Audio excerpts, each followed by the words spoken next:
Entonces, ¿es el fin del radio 223? Fue el título que le colocó el doctor Rojas. Yo se lo cambié. ¿Sigue vivo el radio 223?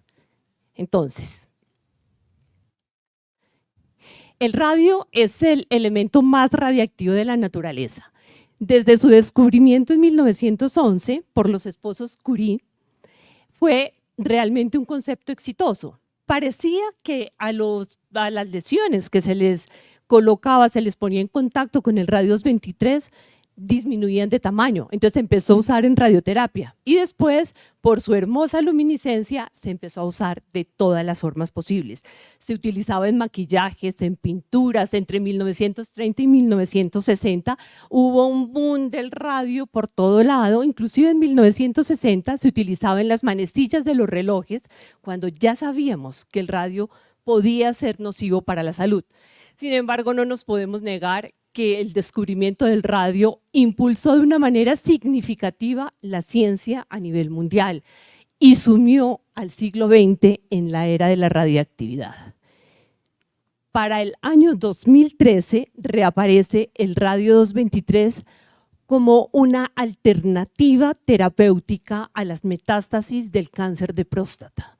¿Sí? ¿Y por qué era pues tan importante? ¿Por qué hubo tanto boom? Pues porque las metástasis óseas eran el sitio más común de metástasis en el cáncer de próstata avanzado y las que mayor morbilidad y mortalidad producían por el dolor óseo, las fracturas patológicas, la compresión medular y además porque las propias terapias ante cáncer de próstata aumentan la fragilidad ósea y aumentan las complicaciones, llevando a una menor calidad de vida de los pacientes y a un aumento importante de los costos de tratamiento.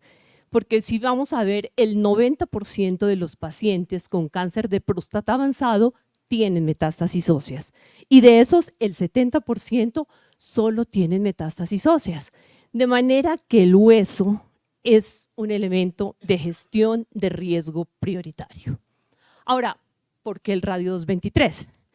Porque el radio 223 pertenece al mismo grupo en la tabla periódica del calcio, el grupo 2 de los elementos alcalinotérreos, de manera que comparten muchas características estequiométricas. Realmente podríamos decir que el radio imita al calcio. Eso hace que tenga una alta afinidad por los osteoblastos, que se dirija naturalmente al hueso nuevo que se forma dentro y alrededor de las metástasis y que se una a la hidroxiapatita en el hueso recién formado en el lugar del calcio. O sea que tendríamos aquí en la médula ósea, ¿sí? Las células del cáncer de próstata que van a estar estimulando los osteoblastos y los factores de crecimiento para formar hueso, ¿sí?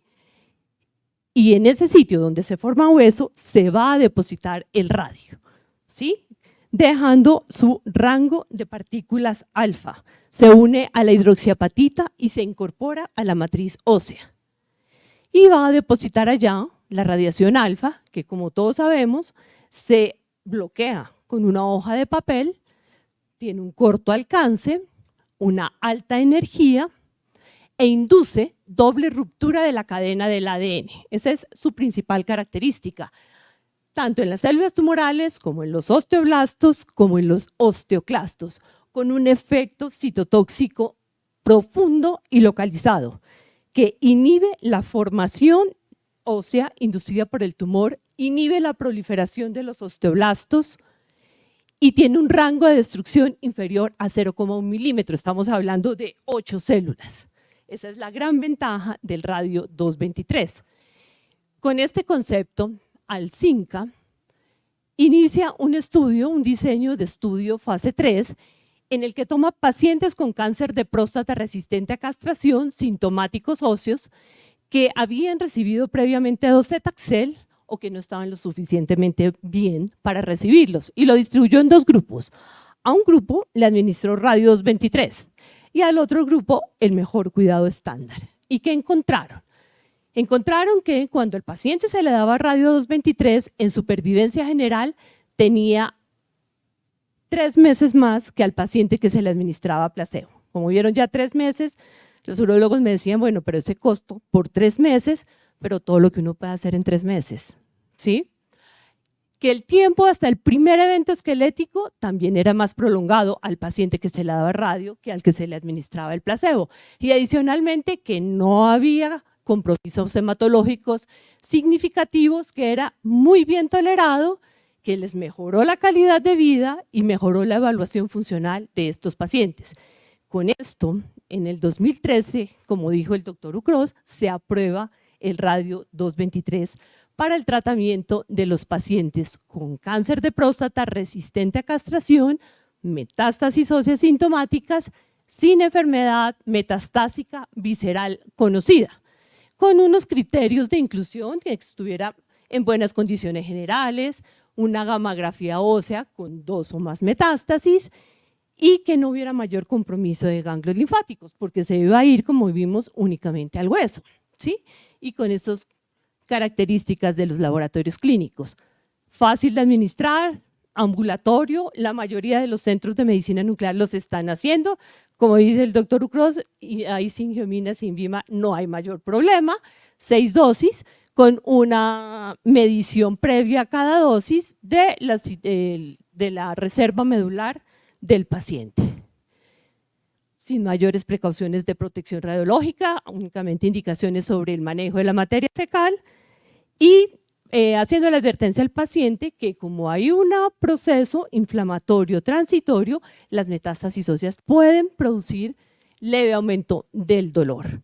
Algunos pacientes podían presentar diarrea, náuseas, disminución del apetito y fatiga, todos ustedes conocen esos efectos secundarios. Entonces era una muy buena herramienta, ¿sí? En estos pacientes pre o posquimioterapia que tuvieran las metástasis sin compromiso visceral y definitivamente estaba modificando el pronóstico de la enfermedad. No tuvo problemas de seguridad, los efectos adversos fueron leves y manejables y fue más común la disminución de la fosfatasa alcalina que la del antígeno prostático específico. Y esta es nuestra experiencia, como dice el doctor Ucros, administramos la primera dosis en Latinoamérica de radio 223 y observamos en estos pacientes un buen perfil de seguridad hematológica, niveles más bajos hematológicos los encontramos hacia el 4.º ciclo y la mitad de nuestros pacientes presentaron reducción significativa del dolor. Muchísimas publicaciones se hicieron después con radio 223, la mayoría buscando toxicidad y buscando sobrevida general. Y todas coincidieron en la baja toxicidad y en mejor sobrevida general que lo que se estaba utilizando hasta el momento. También se buscó identificar cuál era el paciente más indicado para darle el radio 223 y cuál era la mejor forma de seguirlo y qué tan seguro era. Este estudio Parker muestra que seguimientos 12 semanas tras la última dosis de radio 223 y hasta 3 años después eran completamente seguros. Igual se buscaron cuáles eran los biomarcadores para hacer el seguimiento objetivo de estos pacientes y en conclusión el radio 223 mostró que la sobrevida general y la calidad de vida en pacientes con cáncer de próstata resistente a castración metastásico con predominio óseo fue mejorado con el radio 223 con un buen perfil de seguridad. Que la terapia con radio 223 tiene tasas bajas de mielosupresión, transitorias y sin efectos a largo plazo. Que el uso del radio 223 después de abiraterona o enzalutamida no afecta negativamente los resultados de seguridad relacionados con eventos esqueléticos. Luego el radio 223 es una opción de tratamiento factible después de abiraterona o enzalutamida. Y el mejor esquema de tratamiento son los 6 ciclos, 1 cada 4 semanas, muestra menos frecuencia de eventos esqueléticos y eventos adversos con similar sobrevida general, lo cual hace que sea muy importante que seleccionemos el paciente adecuado. Entonces, ¿en quién da radio 223 hoy? Estoy tratando de defender lo que pensé que era indefendible. Entonces, ¿en quién darlo?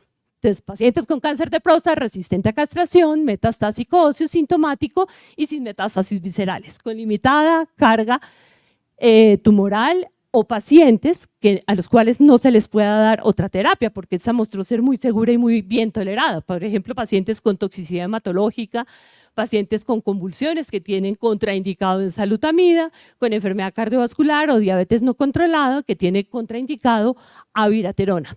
Pero no nos podemos negar que la llegada del PSMA 177 con lutecio redujo de una manera significativa la utilización del radio 223. Entonces, ¿a quién le voy a dar radio 223?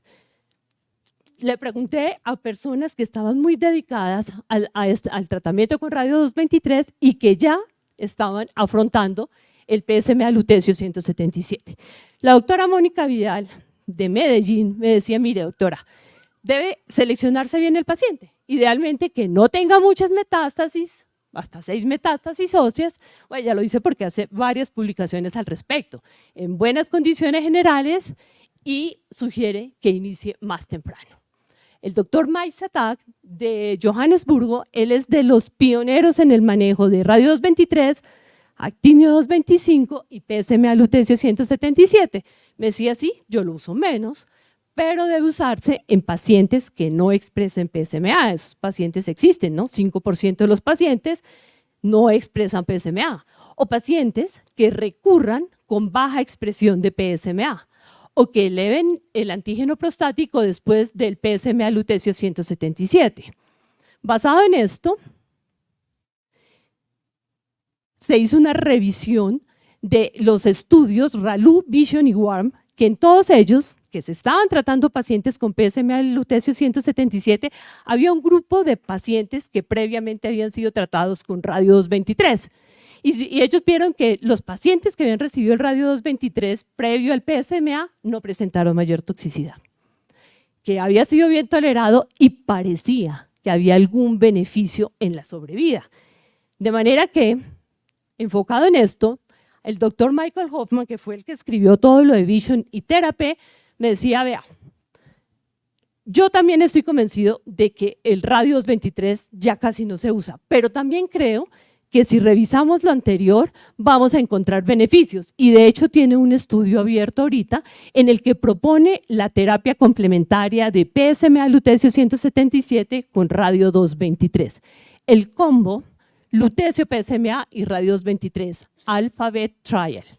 ¿Sí? Dice que los pacientes, se basa en que los pacientes que se tratan con lutecio PSMA 177 desarrollan enfermedad ósea progresiva, ¿sí? Y recaen en hueso, ¿sí?